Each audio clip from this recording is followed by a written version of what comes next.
Les maladies chroniques comme le diabète de type 2 et les maladies cardiovasculaires touchent un nombre grandissant de personnes et sont surreprésentées dans les populations vieillissantes comme celles d'Amérique du Nord et d'Europe. Ces maladies peuvent non seulement avoir un impact important sur la qualité de vie des personnes affectées, mais aussi elles peuvent influencer significativement les dépenses en soins de santé de la majorité des États à travers le monde.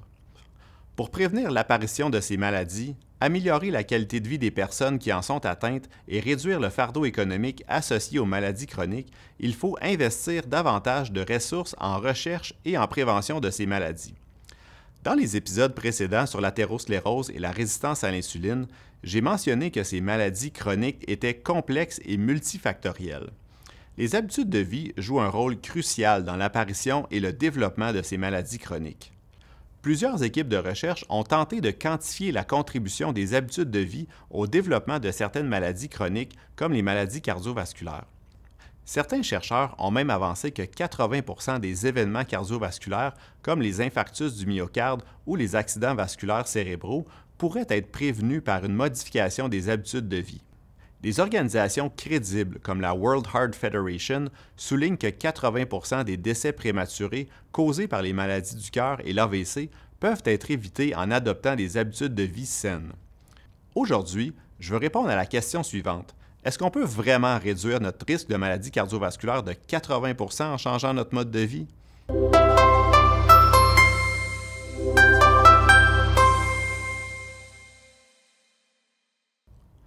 On sait que le fait de bouger au quotidien et d'avoir une alimentation équilibrée, variée et riche en fruits et légumes, c'est bon pour le cœur.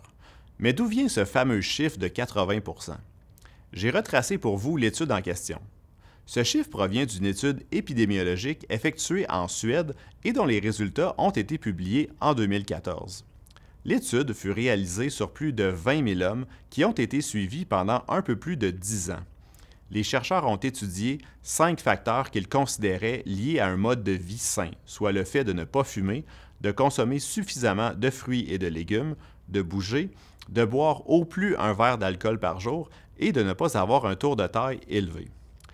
En comparaison aux hommes qui avaient un score de 0 habitude de vie sur 5, donc ceux qui avaient un tour de taille élevé, qui fumaient, qui n'avaient pas une alimentation optimale, ne bougeaient pas assez et qui buvaient trop d'alcool, ceux qui avaient un mode de vie sain avaient un risque plus faible d'incidence d'infarctus du myocarde de 80% au cours du suivi. Cette étude a par la suite été répliquée par de nombreux groupes à travers le monde, notamment l'étude Atherosclerosis Risk in Communities aux États-Unis et l'étude EPIC en Angleterre. Ces études, qui ont également inclus des femmes, ont rapporté des résultats comparables à ceux de l'étude suédoise. Dans l'étude EPIC, les travaux de recherche de mon équipe ont aussi démontré que ces paramètres que l'on associe aux habitudes de vie saines étaient associés à un risque plus faible de développer d'autres maladies du cœur, comme la sténose aortique, une maladie fréquente qui affecte la valve aortique. Donc, il n'y a pas de problème de réplication ou de validation externe.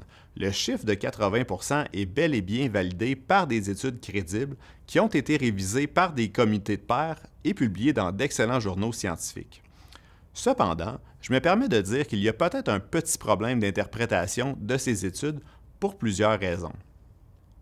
Les études épidémiologiques que j'ai mentionnées sont des études d'observation qui ne permettent pas d'établir un lien de causalité.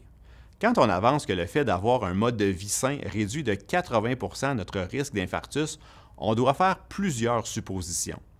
La plus importante est de présumer que les personnes qui ont un mode de vie sain et les autres ne sont différentes que par les choix qu'elles font au quotidien. Or, la réalité est beaucoup plus complexe que ça. Il y a des dizaines de facteurs qui sont pour le moins hors de notre contrôle et qui rendent l'adoption de saines habitudes de vie plus facile, comme les niveaux de revenus et d'éducation, les environnements urbains et alimentaires, le privilège du temps et j'en passe. Il y a aussi plusieurs facteurs qui représentent des barrières à l'adoption de saines habitudes de vie.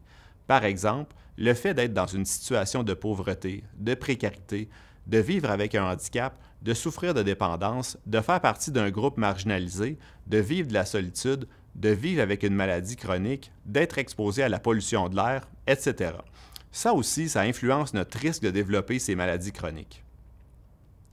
En comparaison aux personnes qui n'auraient pas de saines habitudes de vie, les personnes qui ont un mode de vie sain ont souvent plus de facilité à avoir accès à un professionnel de la santé, à des soins plus performants, à de meilleures approches préventives en santé ou à des soins à domicile. Donc, on ne peut pas simplement dire que les gens qui ont de saines habitudes de vie diffèrent des autres parce qu'ils ont fait des choix différents. En somme, même si on peut bel et bien réduire notre risque de maladie cardiovasculaire en changeant nos habitudes de vie, on ne peut pas vraiment dire qu'on peut diminuer notre risque de 80% seulement si on change nos habitudes de vie, parce qu'il n'y a tout simplement pas d'études randomisées qui ont été effectuées pour vérifier cette hypothèse. Par ailleurs, en raison des biais des études observationnelles, on peut supposer que ce chiffre est largement surestimé. C'est aussi important de souligner que les facteurs de risque considérés comme des comportements sont influencés par des choix individuels bien sûr, mais aussi par des choix de société. C'est le cas notamment de la qualité de notre alimentation qui est influencée en grande partie par notre système économique et par des politiques publiques qui régissent la qualité de l'offre alimentaire. D'autres aspects de nature socio-économique, comportementale ou culturelle influencent aussi nos choix alimentaires. C'est la même chose pour nos niveaux d'activité physique qui sont aussi influencés par la qualité de l'aménagement et la sécurité des espaces urbains, par la disponibilité, le coût et le temps des transports actifs, et j'en passe. De plus, il y a certains facteurs de risque que les chercheurs considèrent comme étant des comportements et qui seraient beaucoup moins influencés par des décisions individuelles que ce que l'on pourrait penser. Je pense entre autres au tabagisme, qui est considéré par les experts comme une dépendance à la nicotine, une substance psychoactive qui cause la dépendance, plutôt qu'un comportement. D'autre part, le poids corporel, qui est considéré comme un comportement dans les études que j'ai mentionnées plus tôt, est une caractéristique physique et n'est tout simplement pas un comportement ou un choix personnel. On ne choisit pas notre poids sur la balance comme on choisit notre chemise le matin. Les études randomisées sur le sujet sont assez claires. Quand on décide de changer nos comportements pour perdre du poids, l'immense majorité des personnes ne parviendront pas à maintenir une perte de poids à moyen ou long terme. Les régimes amaigrissants ne fonctionnent pas à moyen ou long terme dans la majorité des cas, ce qui démontre que le poids corporel n'est pas un comportement. Chaque intervention médicale, que ce soit une chirurgie, la prise d'un médicament ou l'initiation d'un changement de comportement, a des effets bénéfiques et de possibles effets indésirables. On décide d'aller de l'avant avec ces interventions quand les bénéfices de celles-ci dépassent le risque d'en subir des conséquences néfastes. En santé publique, c'est la même chose. Chaque message qu'on transmet à la population peut avoir des effets bénéfiques pour plusieurs personnes et des effets néfastes pour d'autres. Par exemple, en soulignant qu'on peut réduire notre risque de maladie cardiovasculaire de 80% en changeant notre mode de vie, on espère que certaines personnes pourront changer leur comportement pour améliorer leur santé, ce qui est, bien évidemment, un objectif louable. Cependant, ce type de message peut aussi avoir des effets pervers pour une partie de la population. Nous connaissons tous quelqu'un dans notre entourage qui vit avec une maladie chronique comme une maladie du cœur ou le diabète de type 2. Plus souvent qu'autrement, les maladies chroniques s'accompagnent d'un bouleversement émotionnel qui inclut l'anxiété, un sentiment d'impuissance ou de solitude. On peut ressentir de la douleur, un stress financier et éprouver la peur de mourir et d'abandonner ses proches. Nous pouvons ainsi nous questionner sur la pertinence d'ajouter à ce stress en laissant sous-entendre que les personnes atteintes d'une maladie chronique sont presque entièrement responsables de leurs conditions ou qu'ils ont fait des mauvais choix. Surtout que ce message n'est pas supporté par des études scientifiques de très haute qualité. Les maladies chroniques, comme les maladies cardiovasculaires, sont des maladies complexes et multifactorielles, ce qui veut dire que même si les habitudes de vie y contribuent de façon importante, il y a beaucoup de personnes qui ne développeront pas de maladies cardiovasculaires, malgré des habitudes de vie peu compatibles avec la santé cardiovasculaire. À l'opposé, plusieurs personnes ayant des habitudes de vie exemplaires peuvent tout de même développer des maladies cardiovasculaires. Il y a plusieurs facteurs qui expliquent ce phénomène, notamment des facteurs génétiques qui ont un impact beaucoup plus important qu'on pourrait le croire sur notre risque à long terme de développer des maladies cardiovasculaires.